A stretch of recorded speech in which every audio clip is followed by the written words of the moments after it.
Halo teman-teman semua, kembali lagi dengan aku. Gimana kabar kalian? Semoga tetap sehat-sehat dan semangat terus ya belajar bareng aku. Nah, di video kali ini aku bakalan membahas tentang soal-soal kumpulan soal-soal dari nasionalisme TWK ya teman-teman, karena itu sering banget keluar di soal-soal CPNS SKD ya, dimana soal-soal nasionalisme, patriotisme. Jadi aku kali ini menghususkan hanya nasionalisme teman-teman.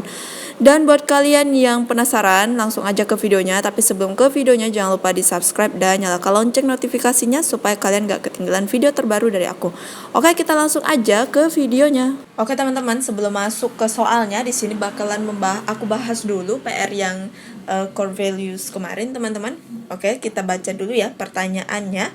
Apakah sikap Pak Budi sesuai dengan core values ASN? Oke, kita baca ya ceritanya. Untuk terus menjaga momentum tren penurunan angka positif, angka kematian, dan kasus aktif, pemerintah kembali memberlakukan PPKM level 4, 3, dan 2 di Jawa dan Bali. Pak Budi sebagai Bupati Kabupaten Y berpikir mencari solusi bagaimana PPKM ini tetap berjalan tetapi rakyat harus tetap makan. Akhirnya ia menemukan solusi, yaitu memberikan santunan kepada anak yatim dan fakir miskin berupa sembako dan uang tunai. Ia mengeluarkan dana besar yang diambil dari potongan tunjangan perbaikan penghasilan ASN yang semula 100% menjadi 50% demi menutupi anggaran yang kurang. Apakah sikap Pak Budi sesuai dengan core values ASN? Oke, di sini tuh sesuai ya teman-teman. Kalau misalnya kalian masih ingat sama core values yang aku kasih, yang ada berorientasi pelayanan, kemudian ada kompeten seperti itu dan lain sebagainya ya teman-teman. Ini tuh tindakan Pak Budi itu sesuai ya dengan core values, yaitu berorientasi pada pelayanan, yaitu yang A ya, yaitu dimana dia di sini kata kuncinya ada teman-teman. Nah, dia terus mencari solusi ya, ia menemukan solusi, yaitu memberikan santunan kepada anak yatim. Nah, dia tuh tetap memikirkan orang lain walaupun PPKM, dia mau rakyatnya atau warganya itu tetap makan ya. Nah, coba kita lihat yang nilai di berorientasi pelayanan kemarin ya teman-teman. Oke, kita back dulu ya. Nah, ini dia. Oke, aku hapus dulu nih. Oke, kita lihat yang berorientasi pelayanan. Nah, yang poin pertama itu adalah memahami dan memenuhi kebutuhan masyarakat. Nah, ini kata kuncinya teman-teman. Tadi kan di sana Pak Budi kan tetap memikirkan rakyatnya itu gimana caranya PPKM tapi mereka tetap bisa makan ya kan, dengan cara memotong tunjangan gaji ASN ya, teman-teman. Oke, kemudian poin kedua itu adalah ramah cekatan. Nah, ini bukan ya. Kemudian yang poin ketiga itu melakukan perbaikan tiada henti. Nah, gitu ya teman-teman. Jadi sikap Pak Budi itu sesuai dengan core values, terutama di poin berorientasi pelayanan. Jadi jawabannya yang A. Oke teman-teman, ini dia soal nomor 1. Nah, kita baca bareng-bareng ya pertanyaannya. Sikap ini merupakan wujud dari jati diri bangsa Indonesia yang terkandung dalam. Oke teman-teman, kita baca dulu ceritanya. Banyak wisatawan mancanegara setelah berkunjung ke Indonesia mengatakan sifat orang Indonesia sangat ramah. Hal itu merupakan perwujudan dari nilai-nilai kebudayaan yang ada di masyarakat. Hampir seluruh budaya di Indonesia mengajarkan sopan santun dan bersikap baik. Mayoritas masyarakat Indonesia sendiri masih memegang teguh nilai-nilai itu. Sikap ini merupakan wujud dari jati diri bangsa Indonesia yang terkandung dalam. Oke, ini kata kuncinya bahwa orang Indonesia sifatnya itu sangat ramah-ramah ya teman-teman. Oke, nah itu merupakan salah satu jati diri atau identitas ya teman-teman. Makanya soal ini tuh masuk ke dalam nasionalisme ya. Oke, nasionalisme tuh biasanya kaitannya tuh lebih ke identitas negara atau identitas bangsa ya teman-teman. Oke, di sini coba kalian pause dulu videonya, terus nanti komen di kolom komentar jawaban kalian apa teman-teman. Oke, di sini sikap ini merupakan wujud dari jati diri bangsa Indonesia yang terkandung dalam. Oke, aku langsung aja ya ke jawaban yang tepat, yaitu jawabannya yang benar adalah yang A, teman-teman, wawasan kebangsaan. Apa sih wawasan kebangsaan dan apa perbedaan wawasan kebangsaan dan wawasan Nusantara gitu kan? Dan juga pasti mungkin kalau kalian sering TO pasti sering ketemu nih soal-soal tentang wawasan Nusantara, wawasan kebangsaan. Sebenarnya apa sih arti dari mereka berdua ya? Oke, yang pertama bakalan kita bahas dulu yang wawasan kebangsaan teman-teman. Oke, di sini aku udah ada siapin search ya tadi di Google. Nah, Oke, aku hapus dulu nih teman-teman. Kita lihat sama-sama apa sih wawasan kebangsaan itu. Oke, kita lihat ya di sini. Nah, ini dia. Wawasan kebangsaan itu adalah dapat juga diartikan sebagai sudut pandang atau cara memandang yang mengandung kemampuan seseorang atau kelompok orang untuk memahami keberadaan jati diri sebagai suatu bangsa dalam memandang dirinya dan bertingkah laku sesuai falsafah hidup bangsa dan dalam lingkungan internal dan lingkungan eksternal, teman-teman. Nah, itu dia ya tadi jati diri ya yang di itu apa kata kuncinya di sini tadi, teman-teman. Nih, sikap ini menunjukkan wujud dari jati diri bangsa Indonesia. Jati diri bangsa Indonesia itu adalah orang yang sangat ramah-ramah seperti itu, teman-teman ya. Nah, itu merupakan masuk ke dalam wawasan kebangsaan. Nah, jadi ini adalah definisi dari wawasan kebangsaan, teman-teman. Dia lebih ke apa ya? Cara pandang yang apa ya? Ini dia. Nih, memahami keberadaan jati diri. Nah, itu kata kuncinya di jati diri itu, teman-teman. Nah, itu merupakan definisi dari wawasan kebangsaan. Nah, kemudian apa sih hubungan antara wawasan kebangsaan dan wawasan Nusantara? Nah, di sini kalian bisa baca, teman-teman. Wawasan kebangsaan, mana dia? Oh, yang di bawahnya, teman-teman, maaf. Oke, nih. Dengan demikian, dalam kerangka NKRI, wawasan kebangsaan adalah cara kita sebagai bangsa Indonesia di dalam memandang diri dan lingkungannya dalam mencapai tujuan nasional yang mencangkup perwujudan Kepulauan Nusantara sebagai kesatuan politik, sosial budaya, ekonomi, dan pertahanan keamanan dengan berpedoman pada falsafah Pancasila dan Undang-Undang Dasar 1945, atau dengan kata lain, bagaimana kita memahami wawasan Nusantara sebagai satu kesatuan Polek, Sosbud, dan Hankam. Seperti itu, teman-teman ya. Nah, jadi itu kalian bisa baca sendiri linknya. Mungkin bakal aku cantumin ya di description box aku, teman-teman, linknya. Jadi bisa kalian baca-baca sendiri. Nah, itu adalah wawasan hubungan wawasan kebangsaan dengan wawasan Nusantara. Nah, jadi arti dari wawasan kebangsaan sendiri itu adalah yang ini tadi ya, teman-teman. Boleh kalian catat ataupun screenshot ya. Nah, oke, kita lanjut lagi ke soal nomor 2. Oke, teman-teman, kita masuk ke soal nomor 2. Kita baca dulu pertanyaannya. Hal ini bertentangan dengan nilai-nilai. Oke, kita coba lihat ya ceritanya apa dulu nih. Bangsa Indonesia terbentang luas dari Sabang sampai Merauke. Sawah ladang terbentang luas menghasilkan bahan pangan untuk seluruh rakyat Indonesia. Namun saat ini kita masih menemukan masalah di ujung Indonesia, seperti orang Indonesia yang melawan bangsanya sendiri untuk membebaskan diri dari Indonesia. Oke, ini gerakan separatisme ya, teman-teman, memisahkan diri. Kemudian ini mereka ingin membangun negara baru. Mereka ingin menguasai harta kekayaan alamnya sendiri dengan memisahkan diri dari Indonesia, sehingga TNI Polri dikerahkan untuk menumpas peperangan antara anak bangsa itu. Mereka yang ingin merampas harta dan kekayaan Indonesia termasuk sikap menentang kesatuan dan persatuan bangsa. Hal ini bertentangan dengan nilai-nilai. Oke, ini udah langsung ya, teman-teman. Sama seperti yang nomor 1 tuh ada. Kalau nomor 1 tadi kata kuncinya ada jiwa bangsa ya, teman-teman. Jati diri, maaf teman-teman. Nah, kalau yang ini tuh menentang kesatuan dan persatuan. Nah, gerakan separatisme itu adalah gerakan yang menentang kesatuan dan persatuan ya, teman-teman. Dengan adanya gerakan separatisme atau memisahkan diri itu bisa mengancam kehidupan berbangsa dan bernegara, teman-teman. Nah, itu merupakan bertentangan dengan nilai-nilai apa, teman-teman? Nilai-nilai wawasan Nusantara ya, teman-teman. Oke, coba kita lihat lagi. Tadi di aku search tadi ada tuh wawasan Nusantara. Apa sih wawasan Nusantara itu, teman-teman? Oke, kita lihat ya di sini. Oke, aku hapus dulu deh. Oke, nah ini dia tentang wawasan Nusantara ya, teman-teman. Nah, wawasan Nusantara itu merupakan cara pandang terhadap bangsa dengan tujuan menjaga persatuan dan kesatuan yang diwujudkan dengan mengutamakan kepentingan nasional dibandingkan kepentingan pribadi, kelompok, atau golongan tertentu. Nah, itu merupakan definisi dari wawasan Nusantara. Makanya aku tadi pilihnya wawasan Nusantara, teman-teman. Kenapa? Karena ada tadi beberapa sebagian golongan yang ingin memisahkan diri ya dari Indonesia dan mengeksploitasi kekayaan alam dari Indonesia ya, dan membuat negara baru seperti itu. Nah, itu merupakan bertentangan dengan wawasan Nusantara, teman-teman, karena tidak sesuai dengan cara pandang terhadap bangsa untuk tujuannya menjaga persatuan dan kesatuan bangsa, teman-teman, yang diwujudkan dengan mengutamakan kepentingan nasional daripada kepentingan pribadi dan kelompok ya. Yang tadi tuh sangat mementingkan kepentingan pribadi dan kelompoknya aja, teman-teman. Makanya dia mau memisahkan diri dari Indonesia, dan itu telah melanggar atau tidak mencerminkan dari wawasan Nusantara. Seperti itu, teman-teman. Atau mungkin dari kalian punya jawaban yang beda dengan aku, boleh komen di kolom komentar. Kita lanjut lagi ke soal nomor 3. Oke, teman-teman, sebelum kita lanjut lagi di sini, gimana kabar kalian yang belum SKD? Teman-teman, jantung kalian masih aman? Semoga masih aman ya.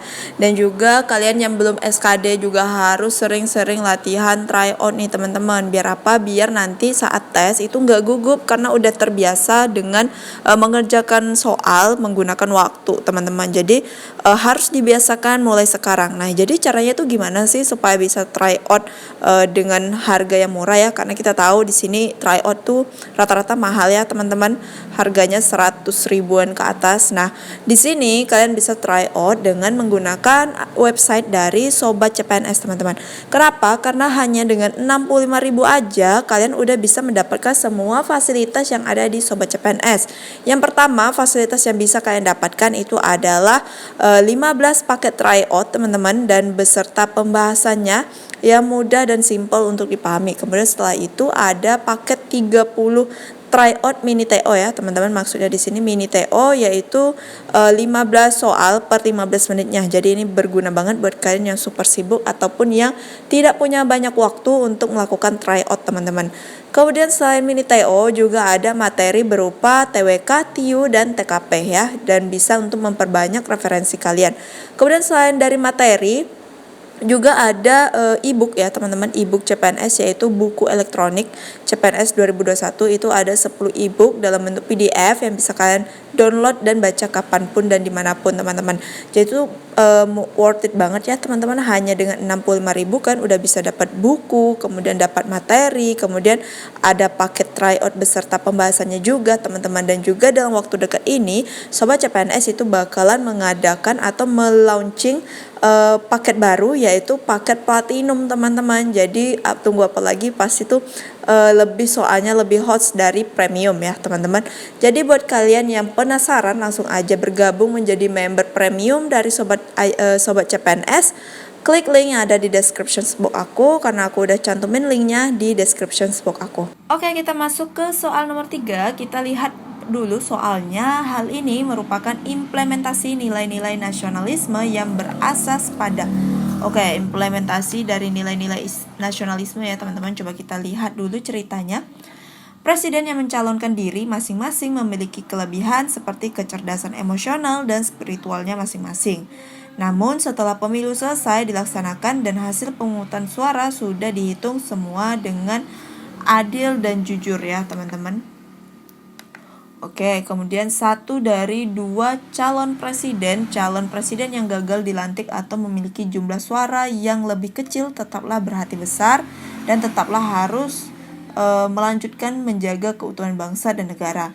Setiap kemenangan presiden tidak hanya daulat rakyat tetapi juga daulat Tuhan. Hal ini merupakan implementasi nilai-nilai nasionalisme yang berasas pada, teman-teman, di sini udah jelas ya kata kuncinya, bahwa kemenangan presiden itu tidak hanya dari rakyat saja tapi juga berasal dari daulat Tuhan, teman-teman. Nah, itu merupakan implementasi nilai-nilai nasionalisme yang berasaskan apa, teman-teman? Ketuhanan ya. Jadi implementasi nilai-nilai ketuhanan. Jadi jawabannya adalah yang C. Kita lanjut lagi ya ke soal nomor 4. Oke, teman-teman, kita masuk soal nomor 4. Nah, kita baca dulu ya pertanyaannya. Adapun peristiwa yang menjadi fase awal nasionalisme di Indonesia adalah fase awal nasionalisme itu kira-kira apa ya, teman-teman? Buat kalian yang bingung, itu fase nasionalisme, fase awal itu kan ada yang namanya perintis, kemudian ada pendobrak, seperti itu ya kan. Nah, jadi kalau pada fase awal nasionalisme itu pertama sekali adanya organisasi-organisasi yang berbau nasionalisme. Salah satunya adalah Budi Utomo ya, teman-teman. Nah, itu merupakan fase awal nasionalisme berkembang di Indonesia, yaitu adanya Gerakan Kebangkitan Nasional Indonesia, yaitu Budi Utomo, yang biasa kita kenal dengan Hari Kebangkitan Nasional pada tanggal berapa teman-teman? Tanggal 20 Mei ya. Oke, coba kita lihat nih. Tadi aku udah search juga di Google teman-teman, dan linknya bakal aku cantumin juga di description box aku ya. Jadi kalian tinggal cek aja di description box aku. Nah, apa sih fase-fase kemerdekaan, fase-fase nasionalisme maksud aku teman-teman?